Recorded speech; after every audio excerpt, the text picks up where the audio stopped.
শাহ আব্দুল আজিজ মুহাদ্দিসে দেহলভী রহমতুল্লাহ আলাইহির কাছে আরেকজন পাদ্রী আসছিল একটা প্রশ্ন নিয়ে, যে আপনি যদি আমার প্রশ্নের জবাব দিতে পারেন তাহলে আমি এখনই মুসলমান হয়ে যাব।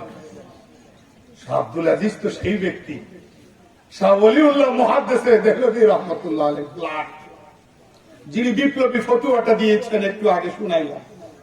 ওনার কাছে একজন পাদ্রী এসে বললেন, আমার প্রশ্নের উত্তর দেন। কি প্রশ্ন বাবা তোমার? প্রশ্ন হলো যে নবীজির নাতি কারবালায় শহীদ হইতেছে, ইয়াজিদের বাহিনী মাইরা ফেলতেছে, নবীজি রওজার মধ্যে শুয়ে কি ডিউটি পালন করলেন? উনি কি আল্লাহর কাছে কইতে পারলেন না, আল্লাহ আমার নাতিরে মাইরা ফালাইতেছে, এই জালেমেরা আমার নাতিরে হত্যা করার পরিকল্পনা করছে, আল্লাহ তুমি আমার নাতিরে বাঁচাও। তিনি এত বড় পয়গম্বর, তিনি আল্লাহর দৃষ্টি আকর্ষণ করলেই তো যথেষ্ট, তারা কোনোদিন সফল হইতো না। ইমাম হোসেন বাইসে যাইতো, উনি কবরে এই ডিউটিটা করেননি কেন? এই প্রশ্নটা যদি আমার মতো নগণ্য আলেমের কাছে আসতো তাহলে আমি বুঝাইতাম, আরে নবী কবরে জিন্দা মানে নবী সব, এটা তো না। নবী কবরে জিন্দা হায়াত নবীর অর্থ যে অন্য সাধারণ মানুষের কবরে দাফন করার পরে তাদের শরীরটাকে এক পর্যায়ে মাটি খেয়ে ফেলে, কিন্তু নবীদের দেহ মাটি খাইতে পারে না, এই অর্থে নবীরা কবরে জীবিত। কথা ক্লিয়ার? নবীরা ইন্তেকাল পরে তাদের স্ত্রীকে কেউ বিয়ে করতে পারে না, এই অর্থে নবীরা জীবিত।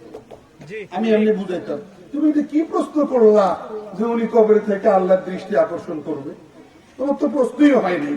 আমি হইলে এরকম উত্তর দিতাম, এলেম কম। বিতর্ক শাস্ত্রে খুব সতর্কতার সাথে ফাইট করালাম। শাহ আব্দুল আজিজ মুহাদ্দিসে দেহলভী রহমতুল্লাহ আলাইহি মোটেও ওই দিকে যান নাই, আকীদা বুঝাইতে চান নাই।